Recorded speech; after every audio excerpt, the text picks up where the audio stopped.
You're listening to the Hour of the Time.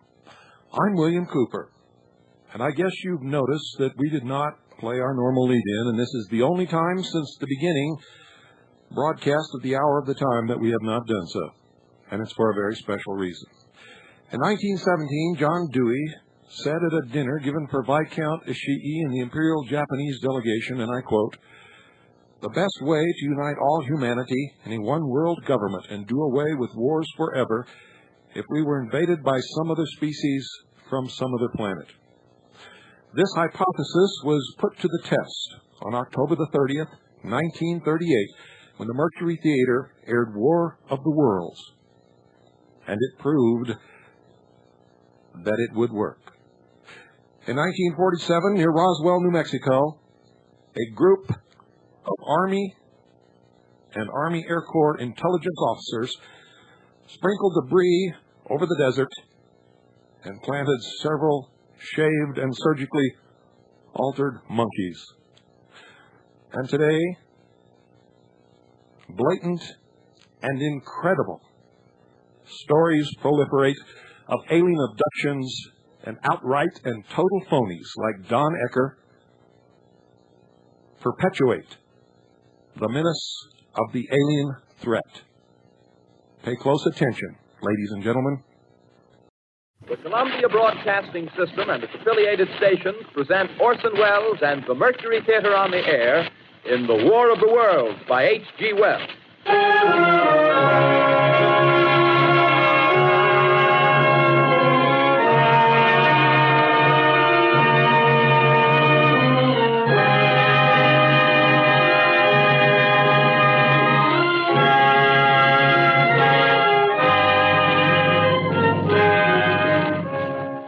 Ladies and gentlemen, the director of the Mercury Theater and star of these broadcasts, Orson Welles.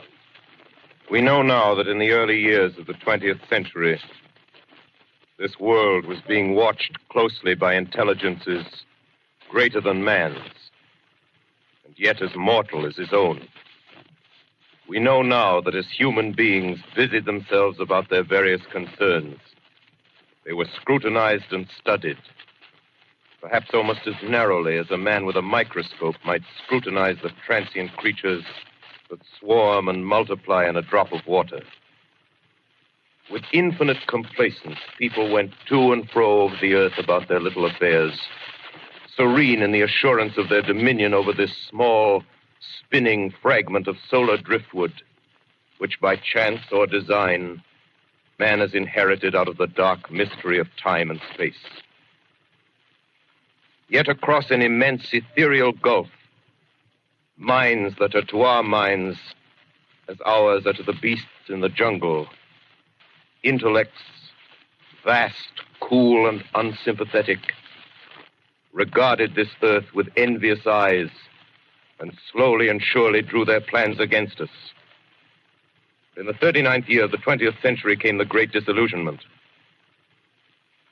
Near the end of October, business was better. The war scare was over. More men were back at work. Sales were picking up. On this particular evening, October 30th, the Crosley service estimated that 32 million people were listening in on radios.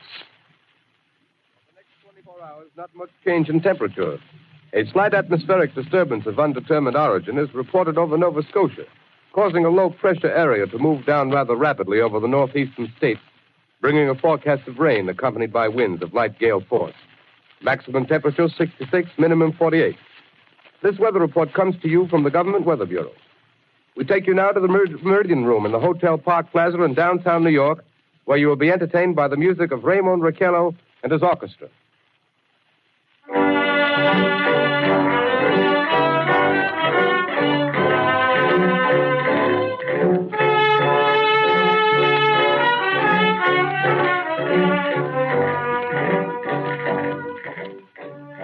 Good evening, ladies and gentlemen. From the Meridian Room in the Park Plaza Hotel in New York City, we bring you the music of Raymond Raquello and his orchestra. With a touch of the Spanish, Raymond Raquello leads off with La Campesita.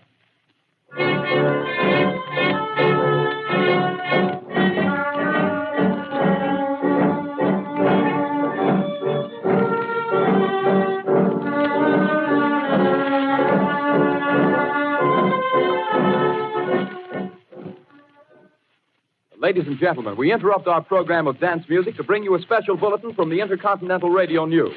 At 20 minutes before 8 Central Time, Professor Farrell of the Mount Jennings Observatory, Chicago, Illinois, reports observing several explosions of incandescent gas occurring at regular intervals on the planet Mars. The spectroscope indicates the gas to be hydrogen and moving toward the Earth with enormous velocity. Professor Pearson of the observatory at Princeton confirms Farrell's observation and describes the phenomenon as, quote, like a jet of blue flame shot from a gun, unquote. We now return you to the music of Ramon Raquello, playing for you in the Meridian Room of the Park Plaza Hotel, situated in downtown New York.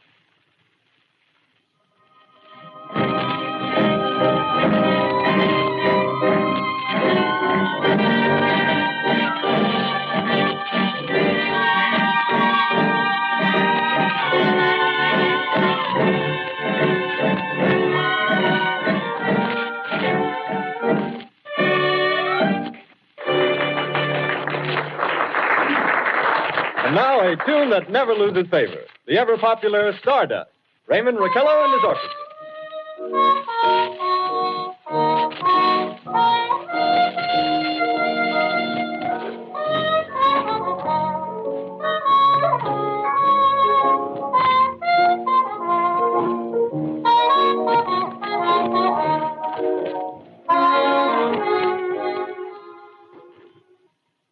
Ladies and gentlemen, following on the news given in our bulletin a moment ago, the Government Meteorological Bureau has requested the large observatories of the country to keep an astronomical watch on any further disturbances occurring on the planet Mars. Due to the unusual nature of this occurrence, we have arranged an interview with the noted astronomer, Professor Pearson, who will give us his views on this event. In a few moments, we will take you to the Princeton Observatory at Princeton, New Jersey. We return you until then to the music of Ramon Raquello and his orchestra.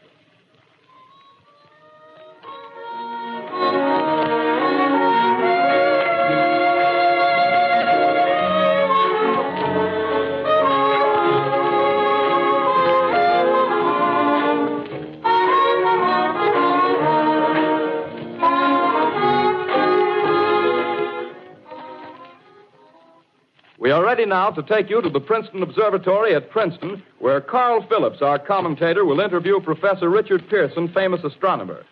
We take you now to Princeton, New Jersey. Good evening, ladies and gentlemen. This is Carl Phillips speaking to you from the observatory at Princeton. I'm standing in a large semicircular room, pitch black except for an oblong split in the ceiling. Through this opening, I can see a sprinkling of stars that cast a kind of frosty glow over the intricate mechanism of the huge telescope. The ticking sound you hear is the vibration of the clockwork. Professor Pearson stands directly above me on a small platform, peering through the giant lens. I'll ask you to be patient, ladies and gentlemen, during any delay that may arise during our interview. Besides the ceaseless watch of the heavens, Professor Pearson may be interrupted by telephone or other communications.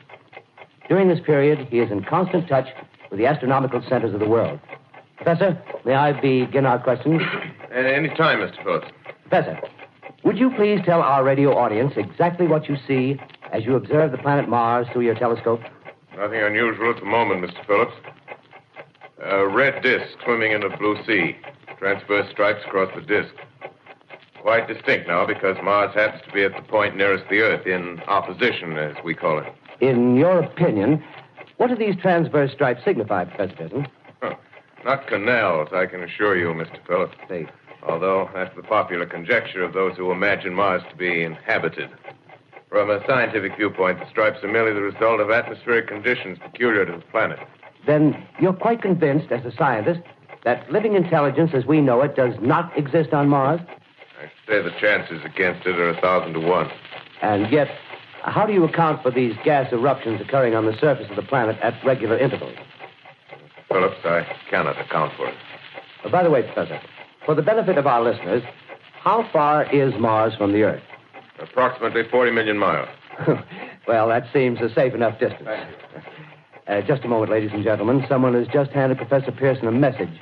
While he reads it, let me remind you that we are speaking to you from the observatory in Princeton, New Jersey, where we are interviewing the world-famous astronomer, Professor Pearson. One moment, please. Professor Pearson has passed me a message which he has just received. Professor, may I read the message to the listening audience? Certainly, Mr. Phillips. Ladies and gentlemen, I shall read you a wire addressed to Professor Pearson from Dr. Gray of the Natural History Museum, New York. Quote, 9:15 p.m. Eastern Standard Time. Seismograph registered shock of almost earthquake intensity occurring within a radius of 20 miles of Princeton. Please investigate.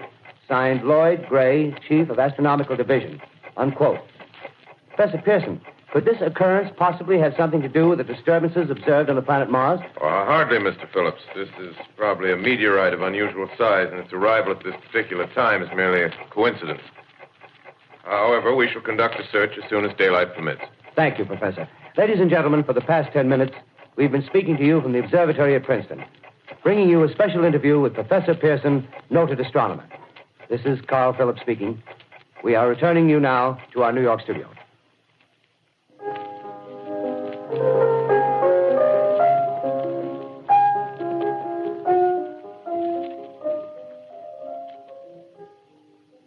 Ladies and gentlemen, here is the latest bulletin from the Intercontinental Radio News. Toronto, Canada. Professor Morse of Macmillan University reports observing a total of 3 explosions on the planet Mars between the hours of 7:45 p.m. and 9:20 p.m. Eastern Standard Time. This confirms earlier reports received from American observatories.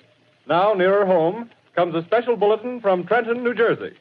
It is reported that at 8:50 p.m., a huge flaming object, believed to be a meteorite, fell on a farm in the neighborhood of Grover's Mill, New Jersey, 22 miles from Trenton. The flash in the sky was visible within a radius of several hundred miles, and the noise of the impact was heard as far north as Elizabeth. We have dispatched a special mobile unit to the scene, and we'll have our commentator, Carl Phillips, give you a word picture of the scene as soon as he can reach there from Princeton. In the meantime, we take you to the Hotel Martinet in Brooklyn, where Bobby Millett and his orchestra are offering a program of dance music.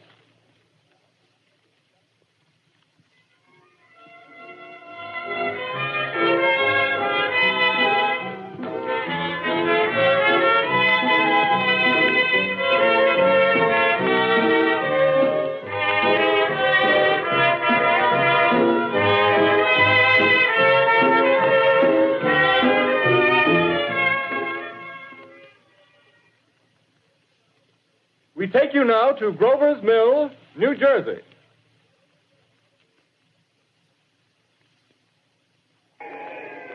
Ladies and gentlemen, this is Carl Phillips again, out at the Wilmot Farm, Grover's Mill, New Jersey. Professor Pearson and myself made the 11 miles from Princeton in 10 minutes. Well, I hardly know where to begin. To paint for you a word picture of the strange scene before my eyes, like something out of a modern Arabian Nights. Well, I just got here. I haven't had a chance to look around yet. I guess that's it. Yes, I guess that's the thing directly in front of me, half buried in a vast pit. Must have struck with terrific force. The ground is covered with splinters of a tree. It must have struck on its way down. But I can see of the object itself doesn't look very much like a meteor. At least not the meteors I've seen. It looks more like a huge cylinder. Has a diameter of, what would you say, Professor Pearson? What's that? What would you say, what's the diameter of this? About 30 yards. About 30 yards. The metal on the sheath is, well, I've never seen anything like it. The color is sort of yellowish white. Its curious spectators now are pressing close to the object in spite of the efforts of the police to keep them back. Getting in front of my line of vision. Would you mind standing one side, please? While the police are pushing the crowd back. Here's Mr. Wilmot, owner of the farm here. He may have some interesting facts to add. Mr. Wilmot, would you please tell the radio audience as much as you remember of this rather unusual visitor that dropped in your backyard? A step closer, please. Ladies and gentlemen, this is Mr. Wilmot. Well, I was listening to the radio. Closer and louder, please. Pardon me? Louder, please, closer. Yes. I was listening to the radio and kind of drowsing. That professor fellow was talking about Mars, so I was half dozing and half... Yes, Mr. Wilmot, and then what happened? Well, as I was saying, I was listening to the radio, kind of halfway. Yes, Mr. Wilmot, and then you saw something. Well, not first off. I heard something. And what did you hear? A hissing sound like this. Kind of like a 4th of July rocket. Yes, then what? I turned my head out the window and would have sworn I was to sleep and dreaming. Yes? I seen a kind of greenish streak and then zingo. Something smacked the ground, knocked me clear out of my chair. Well, were you frightened, Mr. Wilmot? Well, I ain't quite sure. I reckon I was kind of riled. Well, thank you, Mr. Wilmot. Thank you very much. Yeah, you want me to tell No, that's quite all right. That's plenty. Ladies and gentlemen, you've just heard Mr. Wilmot, owner of the farm, where this thing has fallen. I wish I could convey the atmosphere, the background of this fantastic scene. Hundreds of cars are parked in a field in back of us, and the police are trying to rope off the roadway leading into the farm, but it's no use. They're breaking right through. The car's headlights throw an enormous spotlight on the pit where the object's half buried. Now, some of the more daring souls now are venturing near the edge. Their silhouettes stand out against the metal sheen. One man wants to touch the thing. He's having an argument with the policeman. Now, the policeman wins. Now, ladies and gentlemen, there's something I haven't mentioned in all this excitement, but it's becoming more distinct. Perhaps you've caught it already on your radio. Listen, please. Do you hear it? It's a curious humming sound that seems to come from inside the object. I'll move the microphone nearer. Here. Now, we're not more than 25 feet away. Can you hear it now? Professor Pearson? Yes, Mr. Brooks. Can you tell us the meaning of that scraping noise inside the thing? Possibly the unequal cooling of its surface. I say, do you still think it's a meteor, Professor? I don't know what to think. The metal casing is definitely extraterrestrial. Not found on this Earth. Friction with the Earth's atmosphere usually tears holes in a meteorite. This thing is smooth, and you can see its cylindrical just a minute. shape. Something's happening. Ladies and gentlemen, this is terrific. This end of the thing is beginning to flake off. The top is beginning to rotate like a screw, and the thing must be hollow. He's moving. Keep back there. Keep back, I tell you. Keep those men back. Keep back there. Keep those idiots back. Shoot off. The top's loose. Look out there. Stand back. Ladies and gentlemen, this is the most terrifying thing I've ever witnessed. Wait a minute. Someone's calling someone or something. I can see turning out of that black hole two luminous discs. The eyes, it might be a face, might be almost Good heavens, something wriggling out of the shadow like a gray snake. Now it's another one and another one and another one. They look like tentacles to me. Oh, yeah, I can see the thing's body. Now it's large as a bear. It glistens like wet leather, but that face, ladies and gentlemen, it's indescribable. I can hardly force myself to keep looking at it. It's so awful. The eyes are black and they gleam like a serpent. The mouth is kind of V-shaped with saliva dripping from its rimless lips that seem to quiver and pulsate. And the monster or whatever it is can hardly move. It seems weighed down by possibly gravity or something. The thing's rising up now and the crowd falls back. They've seen plenty. The most extraordinary experience, ladies and gentlemen. I can't find words. Well, I'll pull this microphone with me as I talk. I'll have to stop the description until I can take a new position. Hold on, will you, please? I'll be right back in a minute.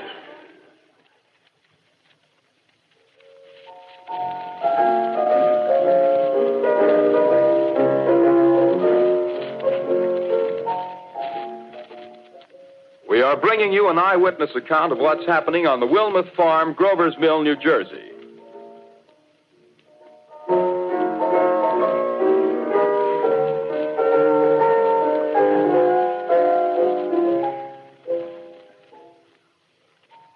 We now return you to Carl Phillips at Grover's Mill.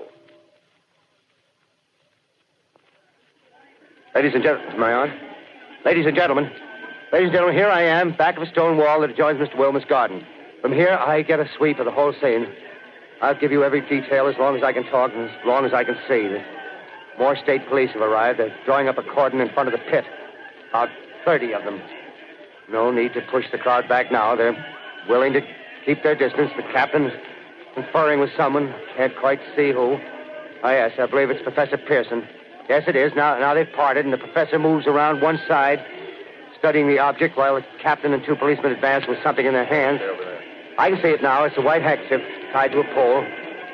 Flag of truce. If those creatures know what that means, what anything means. Wait a minute. Something's happening. Humped shape is rising out of the pit. I can make out a small beam of light against a mirror. What's that? There's a jet of flame springing from the mirror, and it leaps right at the advancing men. It strikes them head on. Oh, Lord, they're turning into flames. Now the whole field's caught up by the woods, the barns, the gas tanks for the automobiles, spreading everywhere. It's coming this way now, about 20 yards to my right.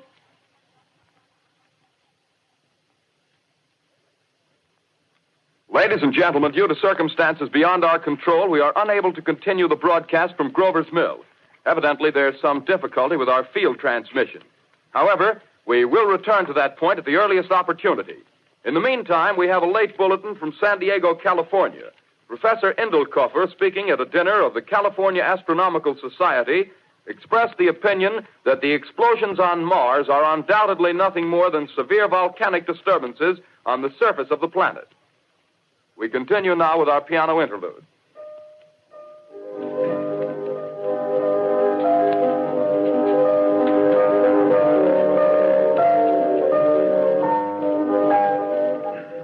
Ladies and gentlemen, I've just been handed a message that came in from Grover's Mill by telephone. Just one moment, please. At least 40 people, including 6 state troopers, lie dead in a field east of the village of Grover's Mill, their bodies burned and distorted beyond all possible recognition.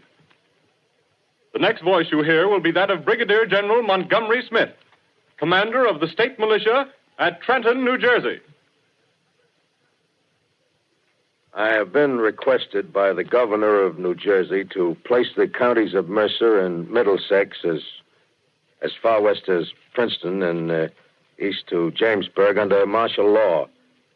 No one will be permitted to enter this area except by special pass issued by state or military authorities. 4 companies of state militia are proceeding from Trenton to Grover's Mill and will aid in the evacuation of homes within the range of military operations. Thank you. You have just been listening to General Montgomery Smith, commanding the state militia at Trenton. In the meantime, further details of the catastrophe at Grover's Mill are coming in. The strange creatures, after unleashing their deadly assault, crawled back in their pit and made no attempt to prevent the efforts of the firemen to recover the bodies and extinguish the fire. The combined fire departments of Mercer County are fighting the flames which menace the entire countryside. We have been unable to establish any contact with our mobile unit at Grover's Mill, but we hope to be able to return you there at the earliest possible moment. In the meantime, we take you to... Just one moment, please. Ladies and gentlemen, I have just been informed that we have finally established communication with an eyewitness of the tragedy. Professor Pearson has been located at a farmhouse near Grover's Mill, where he has established an emergency observation post. As a scientist, he will give you his explanation of the calamity. The next voice you hear will be that of Professor Pearson, brought to you by direct wire. Professor Pearson. Of the creatures in the rocket cylinder at Grover's Mill, I can give you no authoritative information, either as to their nature, their origin, or their purposes here on Earth. Of their destructive instrument, I might venture some conjectural explanation.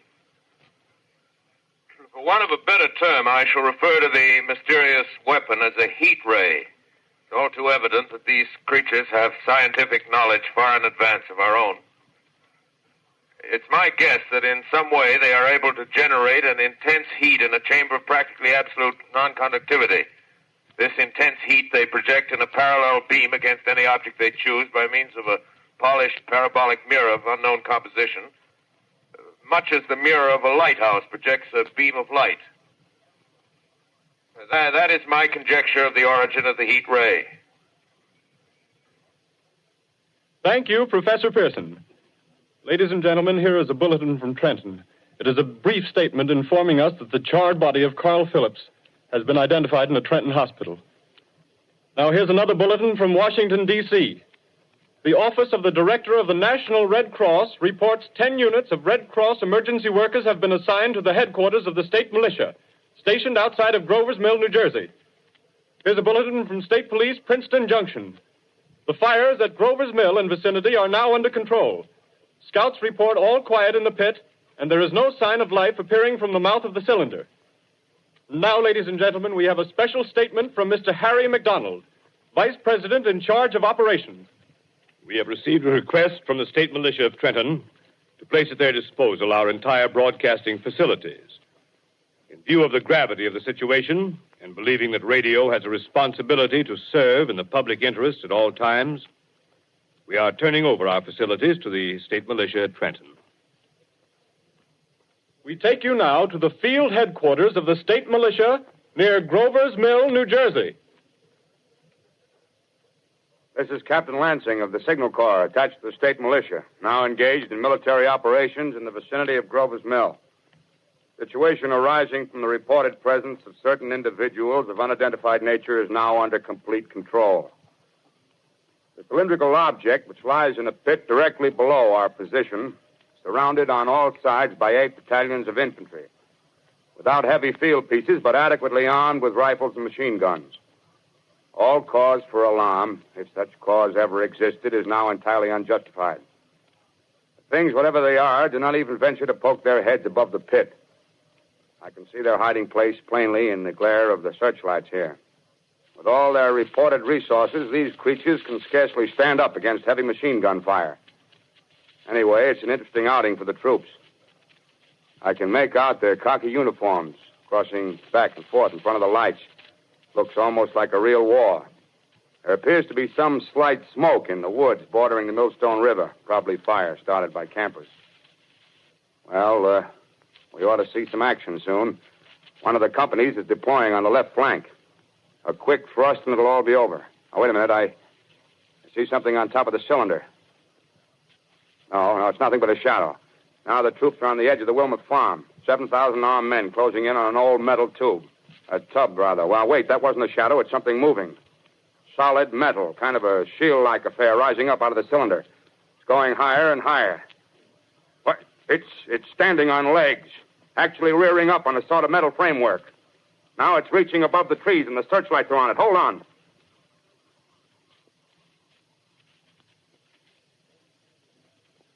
Ladies and gentlemen, I have a grave announcement to make. Incredible as it may seem, both the observations of science and the evidence of our eyes lead to the inescapable assumption that those strange beings who landed in the Jersey farmlands tonight are the vanguard of an invading army from the planet Mars. The battle which took place tonight at Grover Mills has ended in one of the most startling defeats ever suffered by an army in modern times. 7,000 men armed with rifles and machine guns pitted against a single fighting machine of the invaders from Mars. 120 known survivors. The rest strewn over the battle area from Grover's Mill to Plainsboro, crushed and trampled to death under the metal feet of the monster, or burned to cinders by its heat ray. The monster is now in control of the middle section of New Jersey and has effectively cut the state through its center. Communication lines are down from Pennsylvania to the Atlantic Ocean. Railroad tracks are torn and service from New York to Philadelphia discontinued, except routing some of the trains through Allerton and Phoenixville. Highways to the north, south, and west are clogged with frantic human traffic. Police and Army reserves are unable to control the mad flight.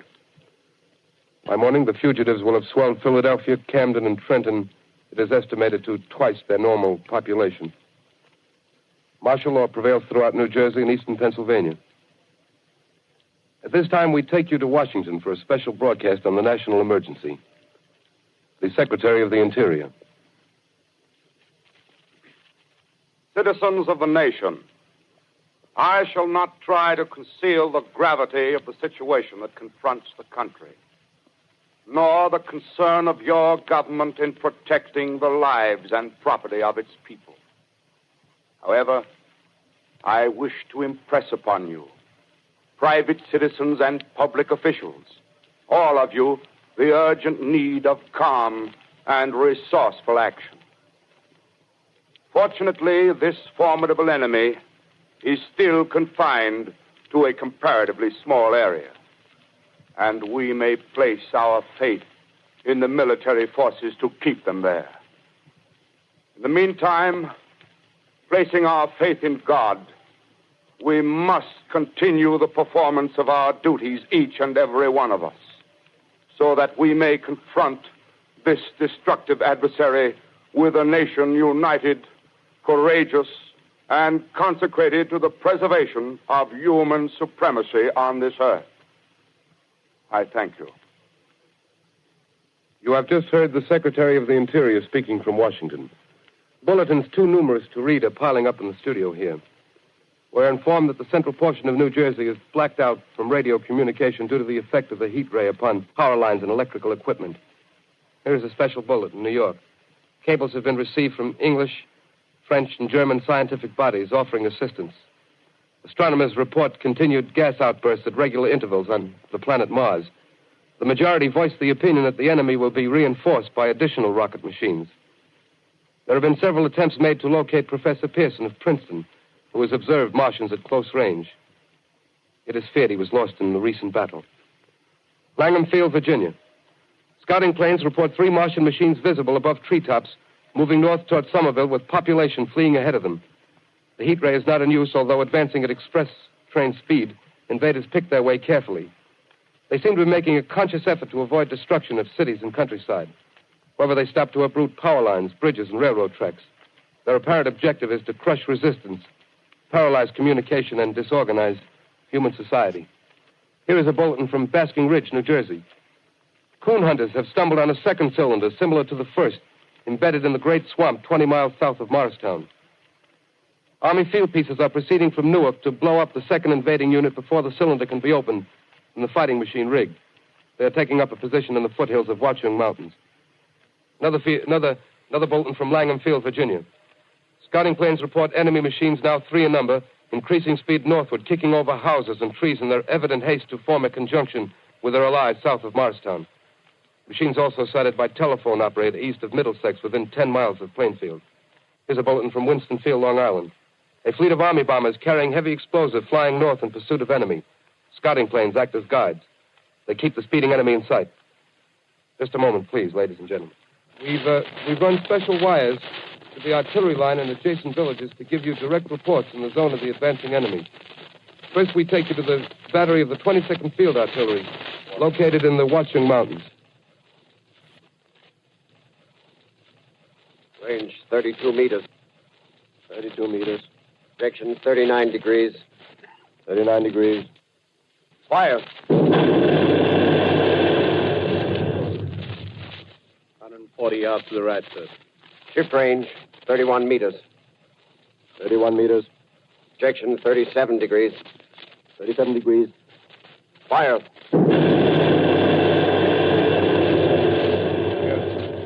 Hit, sir. Got the tripod of one of them. They're stopped.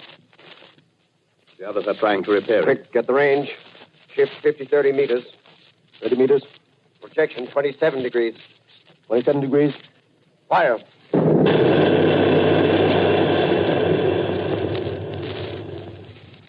Can't see the shell land, sir. Letting off a smoke. What is it? Black smoke, sir. Moving this way. Lying close to the ground. Moving fast. Put on gas masks. Get ready to fire. Shift to 24 meters. 24 meters. Projection 24 degrees. 24 degrees. Fire.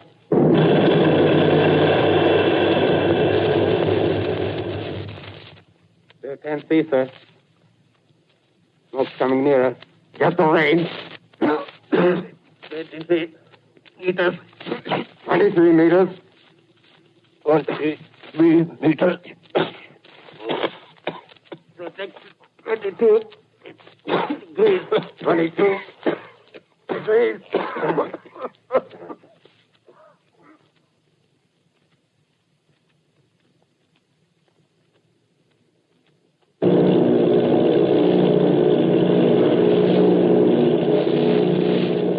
Army bombing plane V-843 off Bayonne, New Jersey. Lieutenant Bolt, commanding 8 bombers, reporting to Commander Fairfax, Langham Field. This is Bolt reporting to Commander Fairfax, Langham Field. Enemy tripod machines now in sight. Reinforced by 3 machines from the Morristown cylinder. 6 altogether. 1 machine partially crippled. Believed hit by shell from Army gun in Watchung Mountains. Guns now appear silent. A heavy black fog hanging close to the earth of extreme density, nature unknown. No sign of heat ray. Enemy now turns east, crossing Passaic River into the Jersey marshes. Another straddles the Pulaski Skyway. Evident objective is New York City. They're pushing down a high-tension power station. The machines are close together now, and we're ready to attack. Plane circling, ready to strike.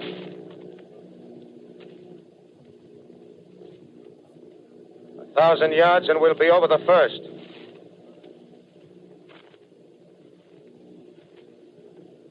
$800 yards.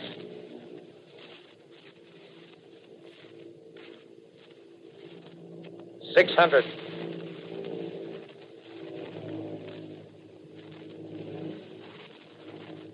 $400. $200. There they go. The giant arm raised. Green flash. They're spraying us with flame. 2,000 feet. Engines are giving out. No chance to release bombs. Only one thing left. Drop on them, plane and all. We're diving on the first one.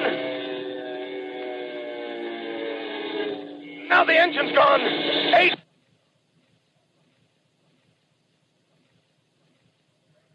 This is Bayonne, New Jersey, calling Langham Field. This is Bayonne, New Jersey, calling Langham Field. Come in, please. This is Langham Field. Go ahead. 8 Army bombers in engagement with enemy tripod machines over Jersey Flats. Engines incapacitated by heat ray. All crashed. 1 enemy machine destroyed. Enemy now discharging heavy black smoke in direction of... This is Newark, New Jersey. This is Newark, New Jersey. Warning. Poisonous black smoke pouring in from Jersey marshes. Reaches South Street. Gas masks useless. Urge population to move into open spaces. Automobiles use routes 7, 23, 24. Avoid congested areas. Smoke now spreading over Raymond Boulevard.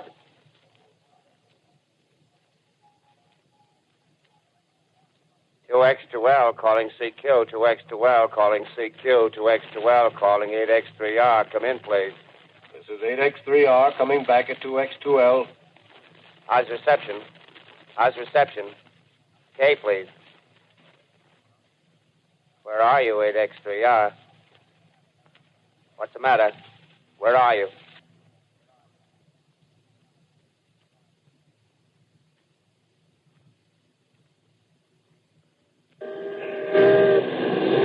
I'm speaking from the roof of Broadcasting Building. I'm speaking from the roof of Broadcasting Building, New York City. The bells you hear are ringing to warn the people to evacuate the city as Martians approach. Estimated in the last 2 hours, 3 million people have moved out along the roads to the north. Hutchison River Parkway is still kept open for motor traffic. Avoid bridges to Long Island, hopelessly jammed. All communication with Jersey Shore closed 10 minutes ago. No more defenses. Our army is wiped out. Artillery, Air Force, everything wiped out. This may be the last broadcast. We'll stay here to the end. People are holding service here below us in the cathedral. Now I look down the harbor, all manner of boats, overloaded with fleeing population, pulling out from docks. Streets are all jammed. Noise in crowds like New Year's Eve in city. Wait a minute. The enemy is now in sight above the Palisades. Five great machines. First one is crossing the river. I can see it from here, wading the Hudson like a man wading through a brook. A bulletin is handed me. Martian cylinders are falling all over the country. One outside of Buffalo, one in Chicago, St. Louis. Seem to be timed and spaced. Now the first machine reaches the shore. He stands watching, looking over the city. The steel cowlish head is even with the skyscrapers.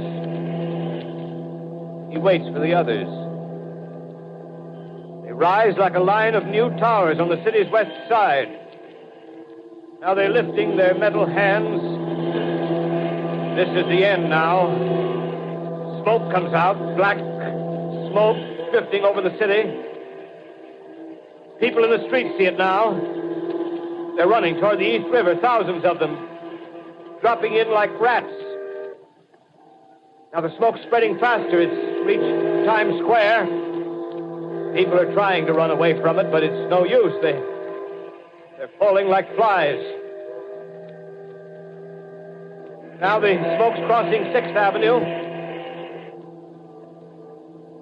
5th Avenue. 100 yards away. It's 50 feet.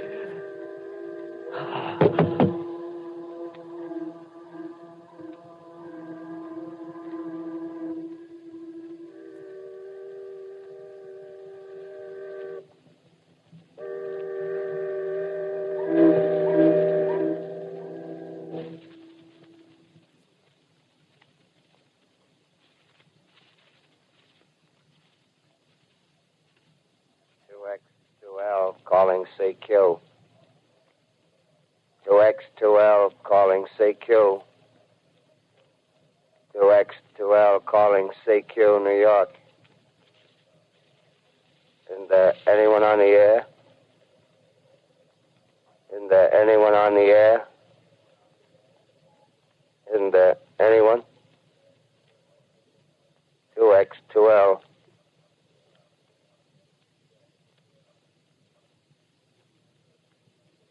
You are listening to a CBS presentation of Orson Welles and the Mercury Theater on the Air in an original dramatization of The War of the Worlds by H.G. Wells. The performance will continue after a brief intermission. This is the Columbia Broadcasting System. The War of the Worlds by H.G. Wells, starring Orson Welles and the Mercury Theater on the Air.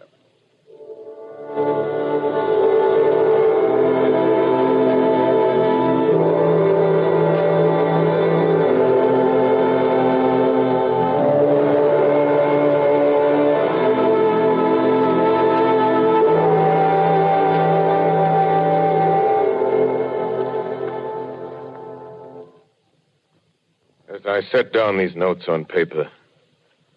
I'm obsessed by the thought that I may be the last living man on Earth. I've been hiding in this empty house near Grover's Mill, a small island of daylight cut off by the black smoke from the rest of the world. All that happened before the arrival of these monstrous creatures in the world now seems part of another life. A life that has no continuity with the present. Furtive existence of the lonely derelict who pencils these words on the back of some astronomical notes bearing the signature of Richard Pearson. I look down at my blackened hand and I try to connect them with a professor who lives at Princeton and who, on the night of October 20th, glimpsed through his telescope an orange splash of light on a distant planet. My wife, my colleagues, my students, my books, my observatory, my world. Where are they? Did they ever exist? Am I Richard Pearson? What day is it? Do days exist without calendars? Does time pass when there are no human hands left to wind the clocks?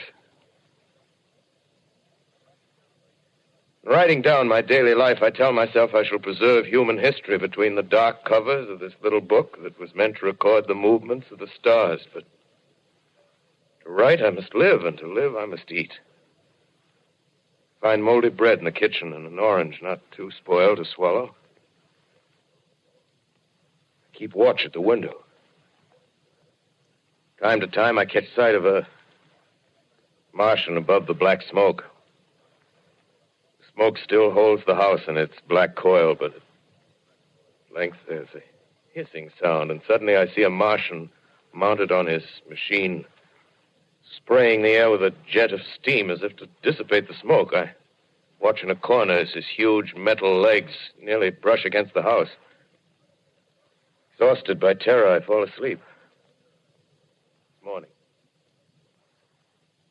Morning. Sun streams in the window. The black cloud of gas is lifted, and the scorched meadows to the north look as though a black snowstorm had passed over them. I venture from the house. I make my way to a road, no traffic. Here and there, a wrecked car, baggage overturned, a blackened skeleton. Push on north. For some reason, I feel safer trailing these monsters than running away from them. And I keep a careful watch. I've seen the Martians feed. Should one of their machines appear over the top of trees, I'm ready to fling myself flat on the earth. Come to a chestnut tree. October. Chestnuts are ripe. Fill my pockets. I must keep alive. 2 days I wander in a vague northerly direction through a desolate world. Finally, I notice a living creature. A small red squirrel in a beech tree. I stare at him and wonder. He stares back at me. I believe at that moment the animal and I shared the same emotion. The joy of finding another living being. Push on north. I find dead cows in a brackish field, and beyond the charred ruins of a dairy, the silo remains standing guard over the wasteland like a lighthouse, deserted by the sea. Astride the silo perches a weathercock. The arrow points north. North. Next day, I come to a city. City vaguely familiar in its contours, yet its buildings strangely dwarfed and leveled off as if a giant had sliced off its highest towers with a capricious sweep of his hand. Reached the outskirts, I found Newark.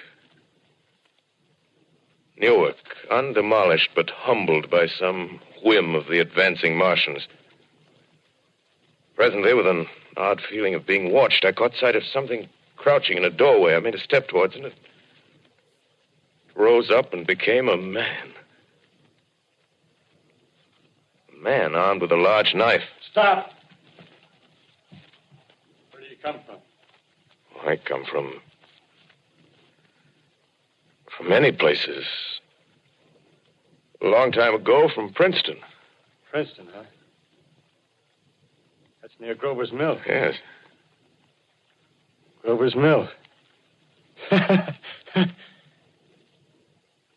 There's no food here.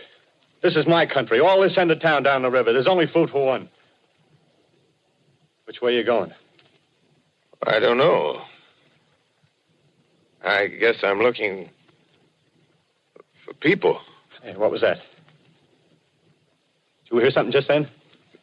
No. Only a bird. A live bird. You get to know that birds have shadows these days. Say, we're in the open here. Let's crawl in this doorway here and talk. Have you seen any Martians? No. They're going over to New York.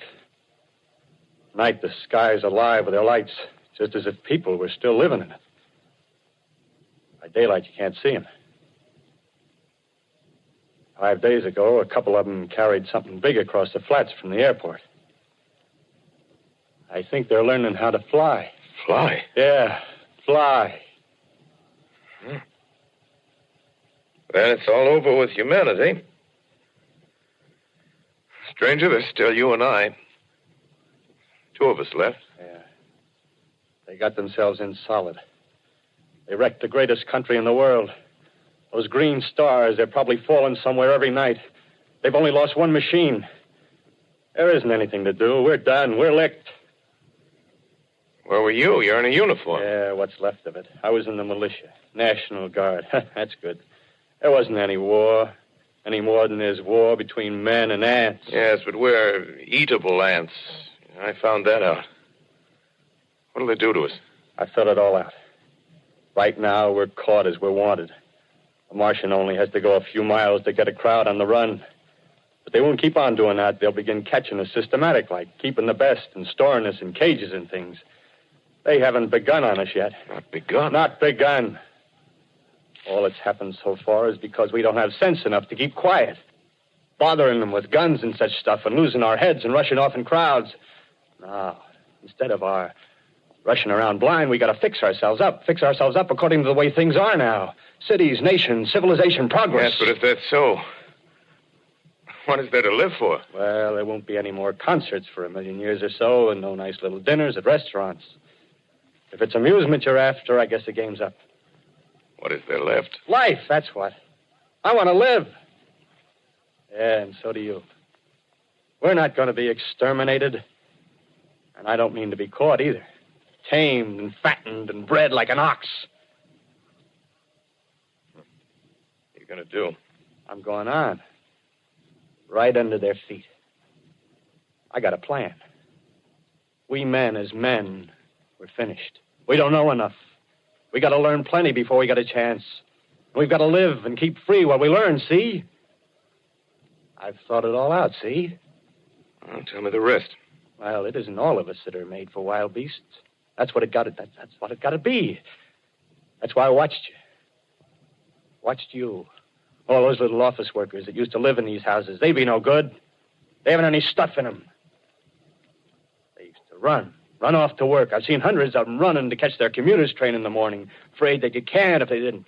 Running back at night, afraid they wouldn't be in time for dinner. Lives insured and a little invested in case of accidents. Yeah, and on Sundays, worried about the hereafter. Well, the Martians, they'll be a godsend for those guys. Nice, roomy cages, good food, careful breeding, no worries. Yeah, after a week or so of chasing around the fields on empty stomachs, they'll come and be glad to be caught. You've thought it all out, haven't you? Sure, you bet I have. That isn't all. These Martians are going to make pets of some of them. Train them to do tricks. Who knows, get sentimental over the pet boy who grew up and had to be killed. Yeah, and some maybe they'll train to hunt us. Oh, no, it's impossible. Human Yes, they will. There's men who do it gladly. If one of them ever comes after me, by... In the meantime, you and I and others like us, where are we to live when the Martians own the Earth? I got it all figured out. We'll live underground. I've been thinking about the sewers. Under New York, there are miles and miles of them. The main ones, they're big enough for anybody. Then there's cellars, vaults, underground storerooms, railway tunnels, subways. You begin to see, huh? We'll get a bunch of strong men together. No weaklings. That rubbish, out. As you meant me to go. All right. Give you a chance, didn't I? Won't quarrel about that. Go on. Well, we got to make safe places for us to stay in, see? Get all the books we can. Science books. That's where men like you come in, see? We raid the museums. We'll even spy on the Martians. May not be so much we have to learn before... Listen. Just imagine this. 4 or 5 of their own fighting machines suddenly start off. Heat rays right and left. Not a Martian in them. Not a Martian in them, see? But men. Men who've learned the way how. May even be in our time. Gee. Imagine having one of them lovely things with a heat ray wide and free. We'd turn it on Martians. We'd turn it on men. We'd bring everybody down on their knees. That's your plan. You, me, a few more of us. We'd own the world. I see. Hey, what's the matter? Where are you going? Not to your world. Bye, stranger. Well, after parting with the artilleryman, I came at last to the Holland Tunnel, entered that silent tube. Anxious to know the fate of the great city on the other side of the Hudson. Cautiously, I came out of the tunnel and made my way up Canal Street. Reached 14th Street, and there again were black powder and several bodies and an evil, ominous smell from the gratings of the cellars of some of the houses. I Wandered up through the 30s and 40s. Stood alone on Times Square. Caught sight of a lean dog running down 7th Avenue with a piece of dark brown meat in his jaws and a pack of starving mongrels at his heels. Made a wide circle around me as though he feared I might prove a fresh competitor. Walked up Broadway in the direction of that strange powder, past silent shop windows, displaying their mute wares to empty sidewalks. Past the Capitol Theater, silent, dark. Past a shooting gallery where a row of empty guns faced an arrested line of wooden ducks. Near Columbus Circle, I noticed models of 1939 motor cars in the showrooms facing empty streets. Over the top of the General Motors building, I watched a flock of black birds circling in the sky. Hurried on. Suddenly, I caught sight of the hood of a Martian machine, standing somewhere in Central Park, gleaming in the late afternoon sun. An insane idea. I rushed recklessly across Columbus Circle and into the park. I climbed a small hill above the pond at 60th Street, and from there I could see, standing in a silent row along the mall, 19 of those great metal titans, their cowls empty, their steel arms hanging listlessly by their sides. I looked in vain for the monsters that inhabit those machines. Suddenly, my eyes were attracted to the immense flock of black birds that hovered directly below me. They circled to the ground. And there before my eyes, stark and silent, lay the Martians with the hungry birds pecking and tearing brown shreds of flesh from their dead bodies. Later, when their bodies were examined in laboratories, it was found that they were killed by the putrefactive and disease bacteria against which their systems were unprepared. Slain, after all, man's defenses had failed by the humblest thing that God, His wisdom, has put upon this earth. Before the cylinder fell, there was a general persuasion that through all the deep of space, no life existed beyond the petty surface of our minute sphere. Now we see further. Dim and wonderful is the vision I've conjured up in my mind of life spreading slowly from this little seedbed of the solar system throughout the inanimate vastnesses of sidereal space. But it's a remote dream. Maybe that the destruction of the Martians is only a reprieve to them and not to us. Is the future ordained, perhaps? Strange it now seems to sit in my peaceful study at Princeton, writing down this last chapter of the record, begun at a deserted farm in Grover's Mill. Strange to watch children playing in the streets. Strange to see young people strolling on the green where the new spring grass heals the last black scars of a bruised earth. Strange to watch the sightseers enter the museum where the dissembled parts of a Martian machine are kept on public view. Strange when I recall the time when I first saw it.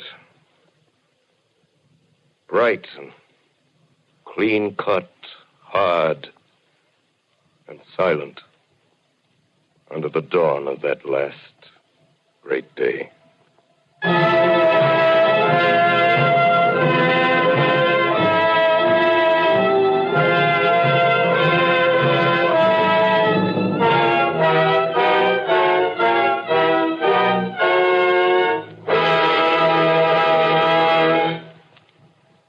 This is Orson Welles, ladies and gentlemen. Out of character, to assure you that the War of the Worlds has no further significance than as the holiday offering it was intended to be. The Mercury Theater's own radio version of dressing up in a sheet and jumping out of a bush and saying boo. Starting now, we couldn't soap all your windows and steal all your garden gates by tomorrow night, so we did the best next thing.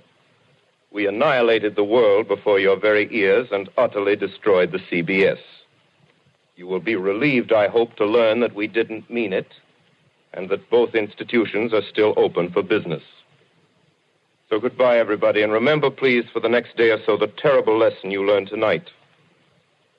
That grinning, glowing, globular invader of your living room is an inhabitant of the pumpkin patch, and if your doorbell rings and nobody's there, that was no Martian. It's Halloween.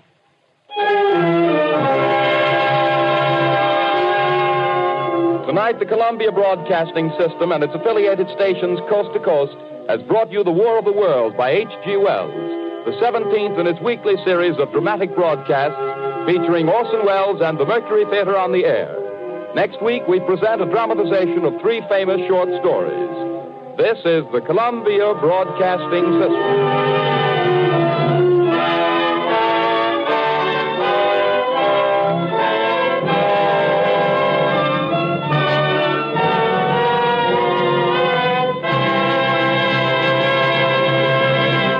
Ladies and gentlemen, when the War of the World aired in 1938, people jumped out of windows. The stock market took a precipitous fall the following day. And that night, in Grover's Mill, New Jersey, farmers and townsfolk picked up their shotguns and their hunting rifles, walked out, and shot their own water tank full of holes, thinking that it was one of the alien tripod machines. Today, these same globalists attempt to bring about world government by creating an artificial threat from space. The alien abduction phenomenon is nothing more than a very sophisticated mind control operation. And people like Leo Sprinkle, Bud Hopkins, and others are not interested in helping those that go to them for solace in their terror, not understanding what is happening to them. They are merely judging the effectiveness